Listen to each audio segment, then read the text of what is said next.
promises, there's no excuse.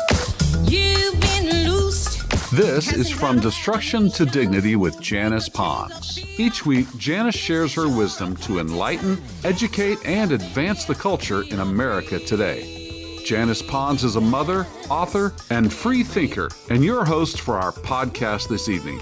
Now let's join your host, Janice Pons.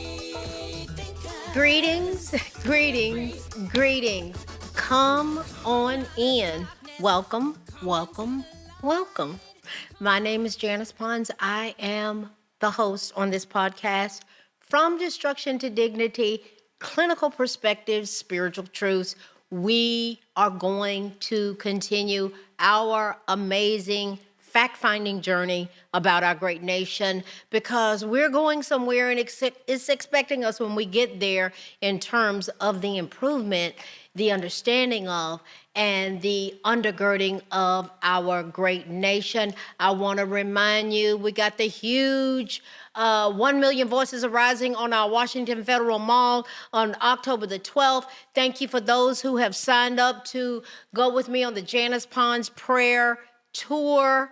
The registration for that ends May 1st. Go to JanicePons.com to find out how you can get registered if you desire to go. Remember, the 1 million voices arising on the Washington Federal Mall occurs October 12th, but me and my group, we're going up there on the 8th, and we're going to do an amazing historical tour and prayer tour. It's going to be absolutely outstanding. It'll be the third one that I've done. I invite you to join us, JanicePons.com. You can find out how to do that if you want to be a part. The spaces are filling up. So May 1st is the deadline to register for that.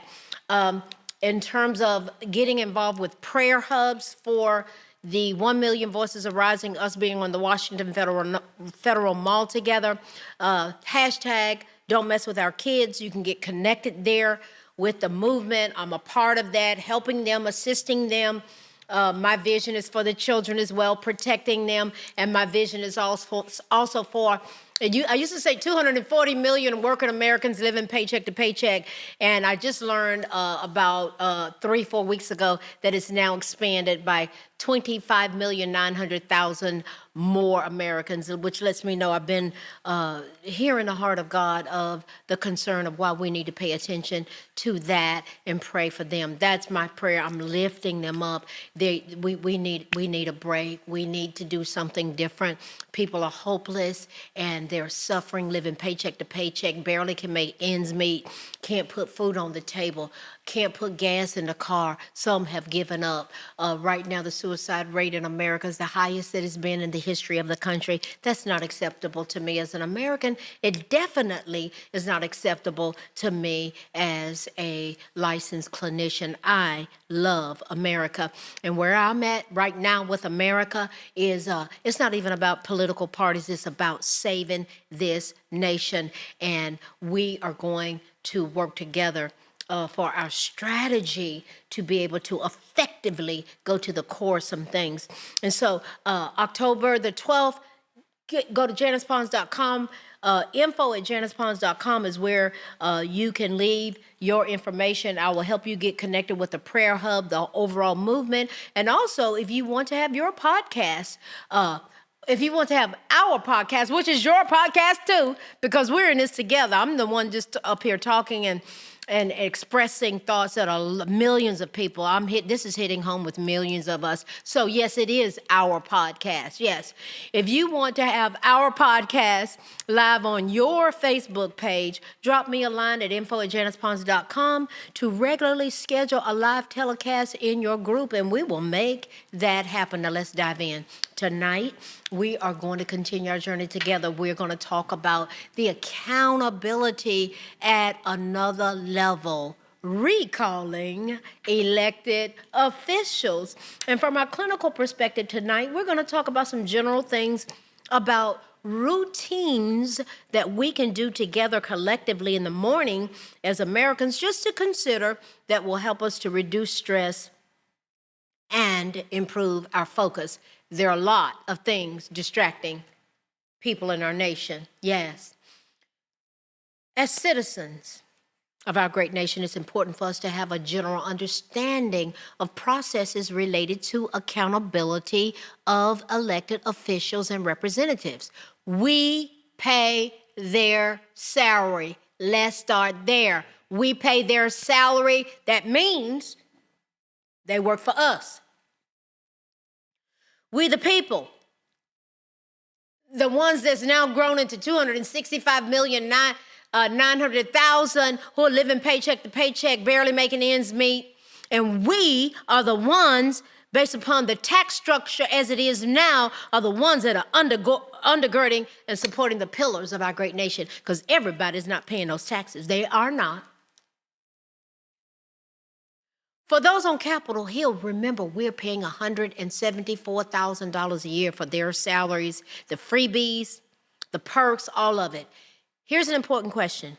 If they work for we the people, do we have the power to dismiss them from their jobs if they are not fulfilling what they were sent to the job to do? Is that the case with us? Is it? If you don't perform on your job and you don't get the job done and you're kicking the can down the road and you're not doing what you're supposed to do and you're showing up and you drunk and partying and hanging out in rooms and doing all kind of illicit things and immoral behaviors, not focus on your job, will you get sent home? In some areas of the country, citizens can use the recall process to remove elected officials from office before their term is completed. And I'm telling you, we are serious. This is going to happen if there aren't some changes. There are people that know how to do it. Let's keep going. This process typically includes the circulation of petitions to recall elected officials. The circulation of petitions are done by organizers. The evaluation of signatures are done by election officials. A public vote, if the petitions are, we're talking about what's involved, the dynamics of recalls, holding our elected officials accountable. A public vote can be done if the petitions are deemed to have sufficient valid signatures. There are, now I'm getting ready to put out here a lot of different information. It's varied, but it's what I've collected, researched. I'm hungry for knowledge because we got to change. And I am having a blast learning these things. And I'm coming on here sharing it with my fellow Americans and my brothers and sisters.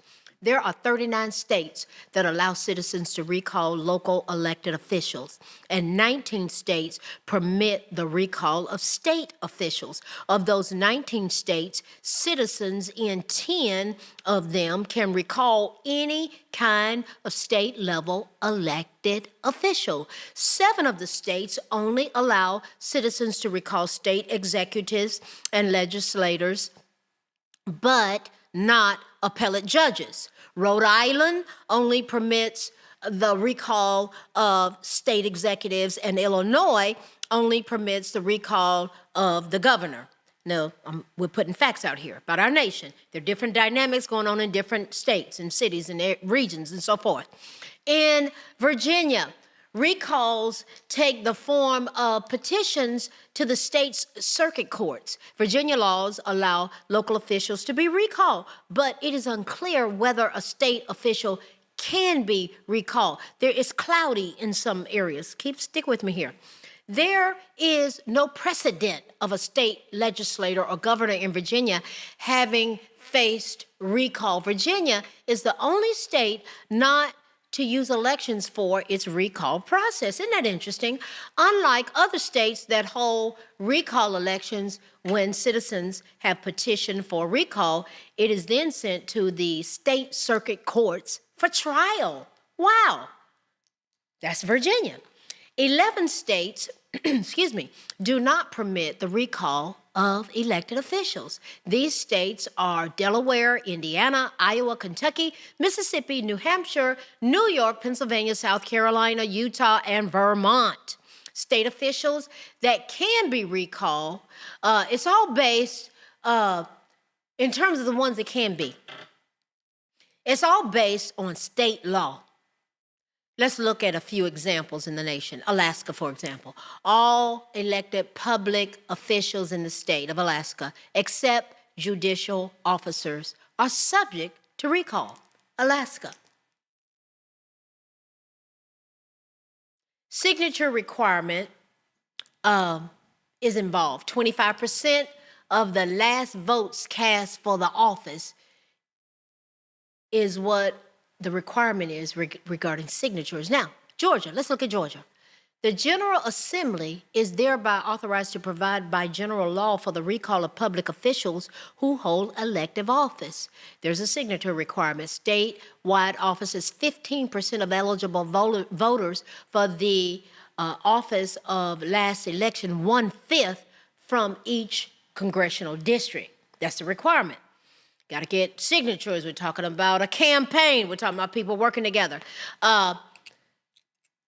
In Louisiana, the legislature shall provide by general law for the recall by election of any state district, parochial, ward, or municipal official, except judges of the courts of record.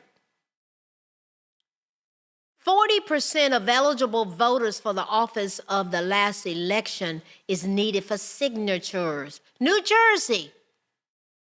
The people reserve unto themselves the power to recall after at least, listen to how New Jersey does it, after at least 1 year of service, any elected official in this state of New Jersey or representing this state in the United States Congress, after 1 year, they can recall you. The signature requirement for New Jersey involves 25% of registered voters in the district for the office. Virginia, upon petition, a circuit court may remove from office any elected officer or officer who has been appointed to fill an elective office residing within the jurisdiction of the court. Signature requirements, 10% of the last votes cast for that office. Now, we're talking about accountability. We're talking about recall. Choosing a successor. There are 4 general methods used to choose a successor for a position as a result of a recall election.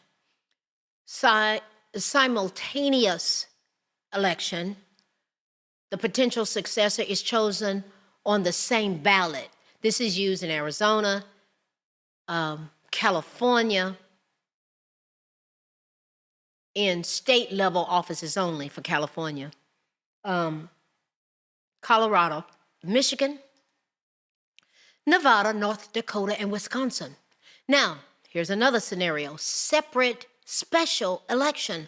The successor is chosen in a special election following the recall election. This is used in Georgia, Illinois, Kansas, depending on the office of when the vacancy occurs in Kansas, Louisiana, all state offices except governor and lieutenant governor, Minnesota, as it relates to state legislator, Montana, depending on the office and when the vacancy occurs, New Jersey, state legislator only, and Rhode Island, state legislator. You see the dynamics of the variability in our great nation. Now, appointment. The successor, this is how it can occur as well. The successor is appointed. This is used in Alaska for their state legislator, California for local offices only, Idaho, all offices except governor and lieutenant governor, Kansas, depending on the office and when vacancy occurs, Louisiana, lieutenant governor only, Montana, depending on the office and when the vacancy occurs, Oregon, all the offices in Oregon except the governor. Rhode Island, Secretary of State, Attorney General, and Treasury. Virginia, we've already talked about the courts being involved. Washington, all offices except governor and lieutenant governor. And then there's the category of this dynamic, automatic replacement. The successor, we're talking about if someone's removed, the successor. The successor is determined by the legal line of succession. This is used in Alaska, related to governor. So the lieutenant governor would step in. Then Idaho, related to the governor, lieutenant governor. Kansas, governor. Louisiana, related to the governor. Minnesota, governor and lieutenant governor. Minnesota, governor and lieutenant governor. New Jersey, governor, lieutenant governor. Oregon, governor. Rhode Island, governor and lieutenant governor. Washington, governor and lieutenant governor. Then there's a category of recall of federal officials. Now let's look at that. Federal officials. The United States Constitution does not provide for recall of any elected federal official. Interesting, huh? I didn't know that. Let's look at the intricacies of that. The option was considered during the drafting of the document in 1787, but it was not included in the final version. Some state constitutions have stated the right of citizens to recall their members of the United States Congress, but whether it is constitutionally legal at the federal level has not yet been ruled upon by the United States Supreme Court. Interesting. One of the closest noted legal precedents in the U.S., Term 17, limits Incorporation versus Thornton, in which the Supreme Court decided that states did not have the right to impose new terms, qualifications, or conditions of service on federal officials. Wow, that's good to know. Some states have released opinions and rulings on recall of members of the U.S. Congress. Attorney General in Arkansas in 2010, Louisiana in 2009, Kansas in 1994, Nevada in 1978, Oregon in 1935, all issued opinions against the recall of federal officials. Now, there's some dynamics that go on that is going to happen. We'll get to that in a minute. Hold on. Conversely, the Attorney General of Wisconsin in 1979 gave an opinion that state administration could not reject a petition for recall of a member of the U.S. Congress. In 2010, the Supreme Court of New Jersey ruled against federal recall, and the Supreme Court of North Dakota also upheld an opinion by the state's attorney general against federal recall. This is important to know, because we're going to be recalling some people if they don't get their act together. Michigan courts stopped a recall petition against a member of Congress in 2007. A federal court in 1967 dismissed a case from Idaho where petitioners hoped to require the state to accept petitions seeking recall of a U.S. senator. Now, there are some states that have no recall provisions at all. You know what who those states are? Alabama, Delaware, Indiana, Iowa, Kentucky, Mississippi, New Hampshire, New York, Pennsylvania, South Carolina, and Utah. Now, let's look at whether grounds are required. What are the grounds that are required regarding a recall? In some states that allow a recall can only occur under certain circumstances. An example of this is Georgia, where an elected official may only be recalled under the circumstances of an act of malfeasance or misconduct while in office, violation of the oath of office, failure to perform duties prescribed by law, or willfully misusing, converting, or misappropriating without authority public property or public funds entrusted to or associated with the executive office to which the official has been elected or appointed. In other states, recalls may proceed without having to fit within a prescribed set of grounds. Now, the grounds required. Let's look at that. States that allow recall elections only if they fit within certain prescribed grounds include lack of fitness. Wow, how thought-provoking is that? Lack of fitness, incompetence, negligence of duties or corruption, misconduct in office, incompetence, and failure to perform duties prescribed by law. Neglect of duty, misuse of the office, or incompetence in the performance of duties when that neglect of duty, misuse of office, or incompetence in the performance of duties has a material adverse effect upon the conduct of the office or upon conviction of a drug-related misdemeanor or a misdemeanor involving a hate crime.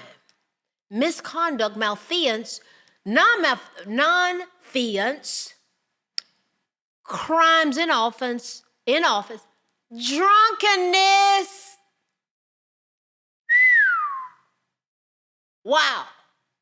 Gross incompetency, corruption, theft, oppression, or gross partiality. Lord, have mercy. Woo! My fellow Americans, we all know there is a dire need for accountability for elected officials whom we pay their salaries. They work for us. Last week, we clearly laid out the role of calling your representatives, sending emails. We will have campaigns, letters, and postcards, and having protests, peaceful, united protests in holding politicians accountable. Listen, guys, politicians, the gig is up. Tonight, we examine the process of actual recalls. Both have totally different dynamics. I believe the goal is to get the message across loud and clear. We have councils, we have committees that are paying attention to all actions. We are watching, we are observing, we are taking notes. And we will get you out of office if you don't serve the needs of we, the people. You work for us. You will be held accountable. The days of status quo are over. 2024 is a pivotal year. From a clinical perspective tonight, we're going to look at some basic routine patterns and habits that we can be encouraging towards one another to get this nation together. Yeah, we got to get it together. We got committees, we got commissions, yeah, we've got plans to hold those accountable that we pay their salaries for. And from a clinical perspective, we're going to look at morning routines to reduce stress and improve focus. Yeah. I have started doing some of this, and boy, I'm telling you, the older I get, yes, I just had a birthday last month, and I'm just the older you live, the older you get, it's like you start paying attention to things. And I'm in my 60s, and I'm like, how did I get here? I kept living. I remember being 15 like it was yesterday. So I'm paying attention to, because I'm a clinician as well, I'm an American, but I'm a clinician, and I pay attention to a lot of things. There are anti-aging specialists. And I was researching and reading and learning about morning routines that help to promote health and longevity. People that are doing this are living past 100 years old. I already told God I want to be an old, spry woman. My mother is 100 years old and is viable. She just is vibrant as she can be. She's a funny woman. Anybody that knows her loves my mother, and she's doing well, and she's over 100. Listen, this there's an aging specialist, and I was reading what he was saying and what different ones were saying, and just getting an overall flow. And there are some evidence-based habits like exercise, breath work, deep breathing, and learning how to get grounded that help to promote health and longevity. What would happen if we did this as Americans? The routine is simple and easy to follow to reduce stress and improve focus, and it takes just a few minutes. It starts every day with a simple 10-minute morning routine that combines multiple science-based strategies for a longer, healthier life. I want my fellow Americans to be healthy, have longer, healthier lives. I'm pursuing it. Will you join me in the journey? Yes. There are categories or pillars of health. You know, we've talked about the 5 pillars of our great nation, right? That our tax dollars support. Well, there are pillars of health: physical, mental, emotional, social, spiritual health, and purpose. While it may seem overwhelming to try to juggle all of them, you can incorporate each aspect into daily healthy habits that just take a few minutes at a time. There's a 10-minute routine that I do that can, and I'm just throwing it out there. It's helped me tremendously. It gives me a head start on my day to stay focused and energized, and helps extend, I'm learning, my lifespan. I'm going to go ahead and put it out there. I am 67 years old now. And I met a lady the other day. She said, I thought you were 48. No, baby. I'll never see it again. Well, she thought I was 20 years younger than I'm 67. I am glad to be born again, alive and well. Thank you, Jesus. Now, what do I do? And here's what a lot of other people are doing as well. Starting the day with a big glass of water.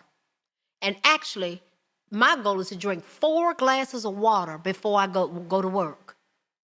It gets your body to flowing and working, and it extends your lifespan based upon my research. So some days I get 6 in. Whoa, that's a lot of water, but I get a minimum of 4. And if I get off, when I'm doing that, I'm crisp, I'm clear, I'm focused. Yes, the day starts with water. 4 glasses before I walk out the door and get in the car. The waking up and drinking between at least get 1 glass of water in, 8 ounces in. But if you get 8 to 16 ounces of water in, you can add a little lemon juice and electrolytes or mineral salt, such as pink Himalayan salt or Celtic sea salt. Some people put a little apple cider vinegar in it. Yeah.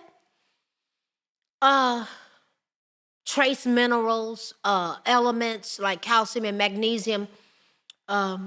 It helps to restore hydration and boost your system, and you get a boost of nutrients as well. Now, after the water, getting in about 5 minutes of stretching. Listen. Actually, I connect with God first. Good morning, Father. Good morning, Holy Spirit. Good morning, Jesus. Good morning. This is the day the Lord has made. I rejoice and I'm glad in it. I'm glad to be born again. I'm glad to be alive. I'm glad to be well. You pray the way you want to pray, but I got to get connected. Thank you for this day. This is the day that you have made. I rejoice, and I'm glad in it. So I pray, I get connected. I listen to the book of Ephesians and Colossians audibly every morning, and I repeat it out loud. And before I get out of the bed, I stretch up, lay it on my back, stretching up. I do alternating stretching with elbow to knee, on and on, like a bicycle, yeah? And then I lift my behind up, stretch, hold. Listen, it has changed the way I feel. What does it do? It energizes me. If I hold on to the doorknob and stretch back, if I hold on to the bottom of the bed and bend over, stretch, I'm energizing myself. With this quick routine, listen, I am learning, God, it's changing me, to practice gentle, mindful exercising. Those movements make me more agile, stronger. When I've had my physical exams this year. My blood work is excellent. The older I've gotten, the better it's gotten. Why? I'm mindful about what I'm doing. Here's something else I'm doing. I'm raising my shoulders up and then just letting it drop down. Raise them up. Blood rushes right up there. We carry, this is called the stress triangle right in here. We carry that, just carry stress right there. Feel it. It gets hard. Raising it up, letting it down. It allows my whole body to bounce as though I'm on a trampoline. Up and down, up and down. Yeah. But this is a great thing if you're physically able to do it. Something, listen. I'm putting a disclaimer. If you can't do this, you know if you can't tolerate it, okay? And then for me, I'm keeping my arms relaxed and twisting them from side to side, just swinging them. Allow my hands to swing and gently, and then I can just slap them against my chest. Yeah, I'm getting and twisting as I rotate. Repeating this helps me.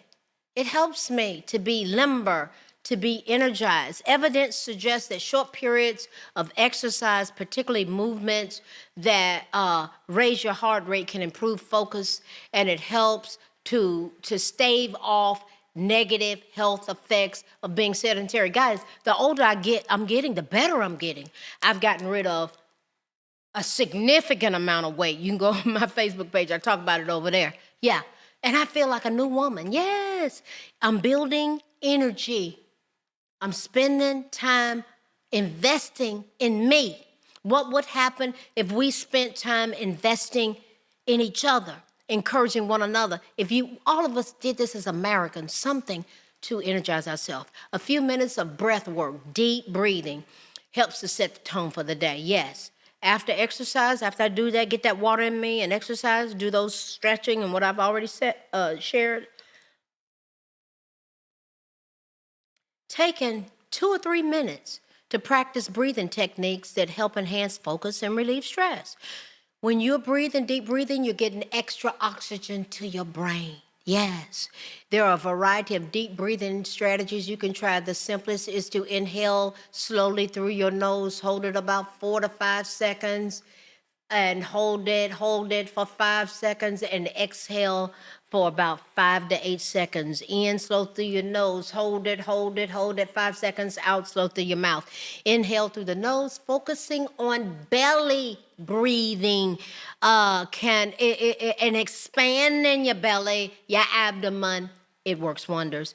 Without exhaling, immediately inhale through the nose again. Just get it in there, hold it, and then get some more. This time, bringing air into the chest. You can gradually work your way up where you getting it in your belly, then you're getting it in your chest, and exhale through your mouth. You do about 10 cycles of that. Yeah, we're talking about changing your life. Now, you can take deep breaths through the nose, engage in it. If you got medical issues, use common sense, okay? Use common sense. These are suggestions, okay? And talk to your doctor. I talk to my doctor. I have a great relationship with my Dr. Christopher Place, my OBGYN, Dr. Gina Gray. I have talked these things through. I talk them out. They are involved. I got lab work. We monitor me. Yes, the older I get, I'm monitored. It's a good thing. It's wisdom. Take a deep breath through the nose, engaging all the muscles of your body, and hold to 10 to 15. You tighten up, get them involved, all of them. Exhale through the mouth, then pause for 30 seconds, focusing on a few key words that you want to Father, I just thank you for your peace that passes all understanding. I thank you for this breath that I'm taking in. Just connecting, staying calm, staying focused, receiving the joy of the Lord. Yes. In with a final deep breath where you're holding it in 10 to 15 seconds and releasing it. Repeat this 2 or 3 times for 2 or 3 rounds.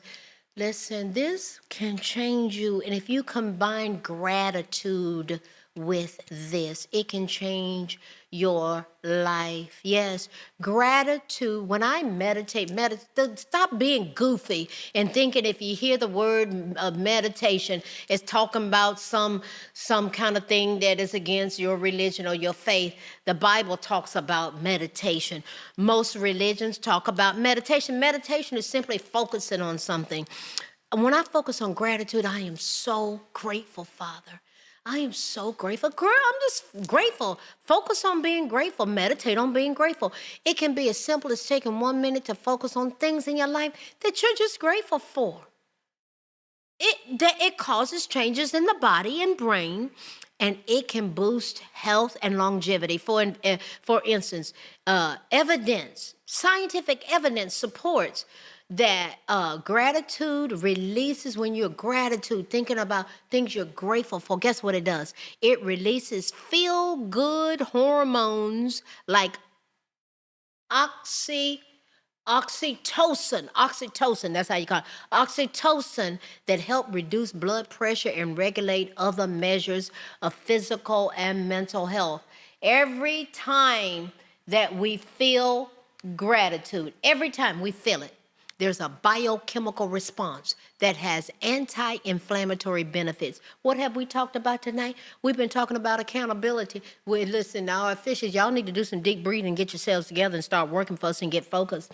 And we've been talking about improving our focus and reducing stress. Listen, we are one nation under God, indivisible, with liberty and justice for all, as we go together, harmonizing us together, going from destruction to dignity. I'll see you next week. Put it on the calendar, October 12th. The deadline for the initial registration, JanicePons.com, May 1st. I want you to go to Washington with me. We are going to have an amazing time. I'll see you next week. Good night. Thanks for listening to this week's episode of From Destruction to Dignity with Janice Pons. Janice's mission is to provoke thought, bring awareness, and point people towards intervention when needed. As a reminder, this show is not therapy, but for educational purposes only. For more information, check out JanicePons.com or follow her on social media. Education, affirmation, dedication, information, revelation. A new nation. We are God empowered. Strength is ours. Liberty, been set free. Education, affirmation, dedication, information, revelation.